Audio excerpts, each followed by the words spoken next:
Baiklah, perkenalkan nama saya Francisca Novita Sulastri, NIM 191061720.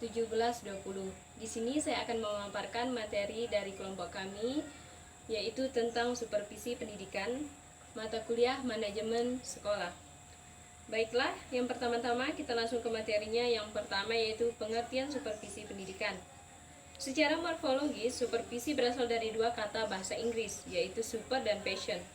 Super berarti di atas dan passion berarti melihat, masih serumpun dengan inspeksi, pemeriksaan, dan pengawasan dan pendidikan. Dalam arti kegiatan yang dilakukan oleh atasan atau orang yang berposisi di atas. Pimpinan terhadap hal-hal yang ada di bawahnya. Supervisi juga merupakan kegiatan pengawasan tetapi sifatnya lebih human dan manusiawi. Kegiatan supervisi bukan mencari kesalahan tetapi lebih banyak mengandung unsur pembinaan agar kondisi pekerjaan yang sedang disupervisi dapat diketahui kekurangannya atau bukan semata-mata untuk mencari kesalahannya, yaitu untuk dapat diberitahu bagian yang perlu diberikan. Yang selanjutnya, B. Prinsip-prinsip supervisi.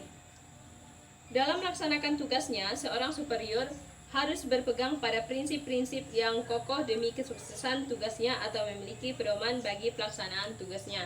Di sini ada dua. Yang pertama, prinsip fundamental atau dasar fundamental atau basic principle. Dan yang kedua, prinsip praktis. Dan yang selanjutnya, tujuan supervisi pendidikan. Semua kegiatan yang dilakukan tentu memiliki tujuan dan selalu mengarah kepada tujuan yang ingin dicapai tersebut. Pendidikan merupakan salah satu bentuk kegiatan manusia yang memiliki tujuan yang ingin dicapai dari proses pelaksanaannya. Merumuskan tujuan supervisi pendidikan harus dapat membantu mencari dan menentukan kegiatan-kegiatan supervisi yang lebih efektif. Baiklah, tujuan dari supervisi pendidikan yang pertama, membantu guru agar dapat lebih mengerti atau menyadari tujuan-tujuan pendidikan di sekolah dan fungsi sekolah dalam usaha mencapai tujuan pendidikan itu. Dan yang kedua, membantu guru agar mereka lebih menyadari dan mengerti kebutuhan dan masalah-masalah yang dihadapi siswanya supaya dapat membantu siswanya itu lebih baik lagi. Dan yang ketiga, untuk melaksanakan kepemimpinan efektif dengan cara yang demokratis dalam rangka meningkatkan kegiatan-kegiatan profesional di sekolah dan hubungan antar staf dan kooperatif untuk bersama-sama meningkatkan kemampuan masing-masing.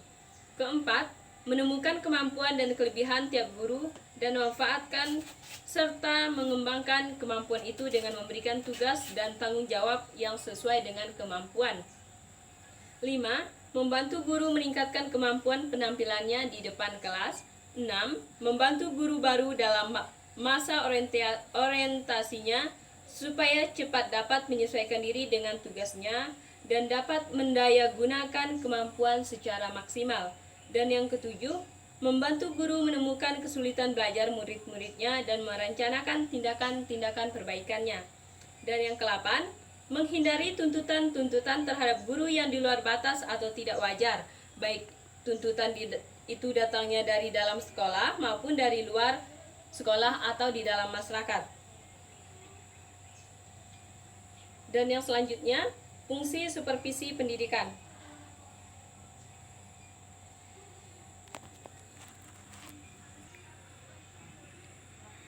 Selanjutnya, D. Fungsi supervisi pendidikan. Menurut Friedrichsen, terdapat 8 fungsi supervisi sebagai berikut. Yang pertama, mengkoordinasi semua sekolah. Dan yang kedua, memperlengkapi kepemimpinan sekolah, yaitu kepemimpinan merupakan suatu keterampilan yang harus dipelajari dan membutuhkan latihan secara terus-menerus. Dan yang ketiga, memperluas pengalaman guru. Supervisi harus dapat memotivasi guru untuk mau belajar dari pengalaman nyata di lapangan. Melalui pengalaman baru ini, mereka dapat belajar untuk memperkaya pengetahuan mereka.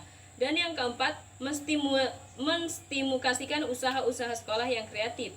Seorang supervisi bisa memberikan stimulus agar guru-guru tidak hanya berdasarkan instruksi atasan, tetapi mereka adalah pelaku aktif dalam belajar mengajar. Dan yang kelima, memberi fasilitas dan penilaian yang terus-menerus.